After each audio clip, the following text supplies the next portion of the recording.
है जो social media पे बहुत तेजी से वायरल हो रहा है।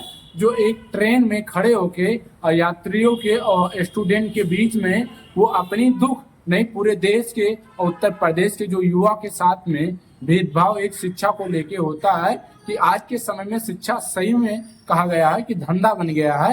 क्योंकि एक समय तक की शिक्षा लोग मंदिर और भगवान मानते थे, आज लोग उसका व्यापार किए हैं। जैसे कि अभी कुछ टाइम पहले दिल्ली का मामला एक कोचिंग का आया था, RAUS का। तो जैसे कि आज जितने भी टीचर लोग हैं, बहुत कम लोग ही हैं जो शिक्षा का व्यापार नहीं बना के रखे हैं। नहीं, व्यापार ही बनाया गया है। सरकारी स्कूलों में पढ़ाइया नहीं होता। आप इस बंदे का, इस भाई का, इस युवा का दुख जो है ये पूरे देश को बताना चाहता है। आप सब लोग इस वीडियो को पूरा करना चाहिए, क्योंकि एक बार को आप सोचिए, आखिर उस बच्चे की गलती क्या होती है जो एक गरीब घर में पैदा होता है और उसको बेहतर शिक्षा से वंचित होना पड़ता है। शिक्षा के सामने एक पैसे की दीवार खड़ी है।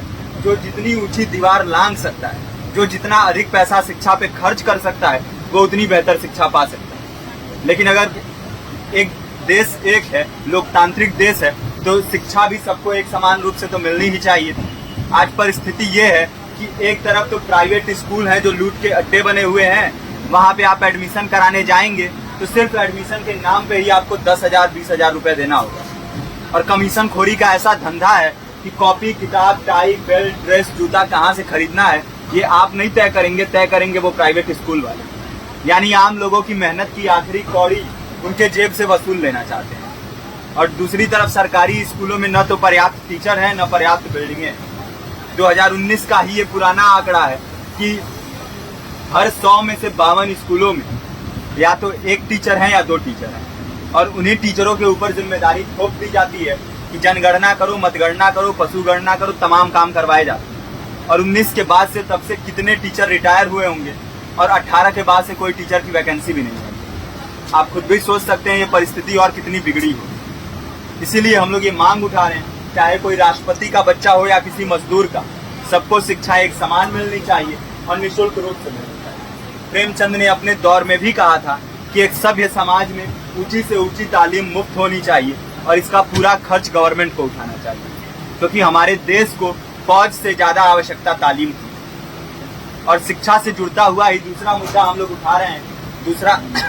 दूसरा मुद्दा है रोजगार का।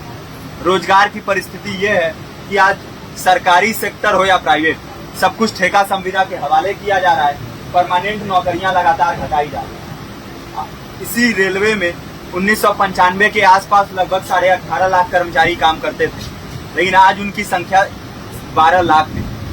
आप खुद भी सोच सकते हैं कितने बड़े पैमाने पे परमानेंट पदों को घटाया जा रहा है। और आज आलम यह है, एक तरफ लाखों पद खाली पड़े हैं, फिर भी कोई वैकेंसी नहीं निकलती। जो वैकेंसियां निकलती हैं उनमें भ्रष्टाचार होता है, पेपर लीक हो जाते हैं। RO, UP police, BPSC, SSC, CGL, ऐसे तमाम पेपर लीक हो चुके हैं, आप लोग भी जानते ही हैं। अभी नीट की धांधली में ये पता चला कि एक एक पेपर 30 लाख से 50-50 लाख रुपए में बेचा गया। हम और आप तो ये पैसा नहीं दे सकते। पूरी की पूरी कारस्तानी सरकार, प्रशासन, शिक्षा माफियाओं की होती है। और भुगतता कौन है? आम घरों के लोग, जो लोग सालों साल तैयारी करते हैं, दिन भर में 10-10 घंटे, 12-12 घंटे पढ़ते हैं। और इतनी कड़ी मेहनत के बाद, सालों साल की मेहनत के बाद उनके हाथ लगती है तो सिर्फ हताशा, निराशा, अवसाद।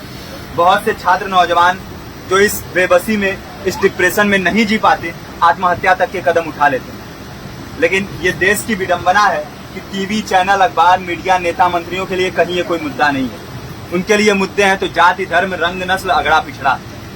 आज जब पूरी परिस्थिति इतनी भयावह है तो ये जरूरी है कि लोगों के बीच में जाया जाए, लोगों को संगठित किया जाए और एकजुट किया जाए। क्योंकि आज अगर अपने मुद्दों पर बोलेंगे नहीं तो कल को ये परिस्थिति और बिगड़ेगी।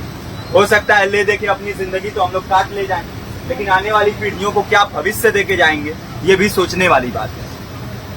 हमारे साथी ने आपको पर्चा दिया है, पर्चा आप तक पहुंच गया है। पर्चे में और भी बातें हैं, इसको पूरा विस्तार से पढ़िए।